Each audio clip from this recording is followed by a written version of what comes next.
तब अब्राहम उसके समीप जाकर कहने लगा, क्या तू सचमुच दुष्ट के संग धर्मी भी नाश करेगा? 24 कदाचित उस नगर में 50 धर्मी हों तो क्या तू सचमुच उस स्थान को नाश करेगा और उन 50 धर्मियों के कारण जो उसमें हो न छोड़ेगा?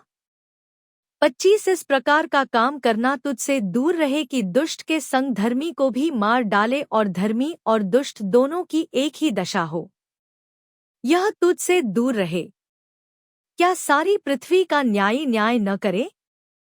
26 यहोवा ने कहा, यदि मुझे सदोम में 50 धर्मी मिले तो उनके कारण उस सारे स्थान को छोड़ूंगा। 27 फिर अब्राहम ने कहा, हे प्रभु, सुन, मैं तो मिट्टी और राख हूँ, तो भी मैंने इतनी ढिठाई की कि तुझसे बातें करूँ। 28 कदाचित उन 50 धर्मियों में 5 घट जाए तो क्या तू 5 ही के घटने के कारण उस सारे नगर का नाश करेगा? उसने कहा, यदि मुझे उसमें 45 भी मिले तो भी उसका नाश न करूँगा। 29 फिर उसने उससे यह भी कहा, कदाचित वहाँ 40 मिले। उसने कहा, तो मैं 40 के कारण भी ऐसा न करूँगा। 30 फिर उसने कहा, हे प्रभु, क्रोध न कर, तो मैं कुछ और कहूँ, कदाचित वहाँ 30 मिले।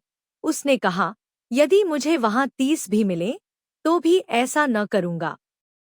31 फिर उसने कहा, हे प्रभु, सुन, मैंने इतनी ढिठाई तो की है कि तुझसे बातें करूँ, कदाचित उसमें 20 मिले। उसने कहा, मैं 20 के कारण भी उसका नाश न करूँगा।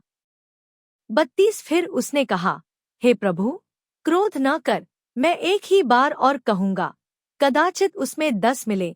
उसने कहा, तो मैं 10 के कारण भी उसका नाश न करूँगा। 33 जब यहोवा अब्राहम से बातें कर चुका तब चला गया और अब्राहम अपने घर को लौट गया।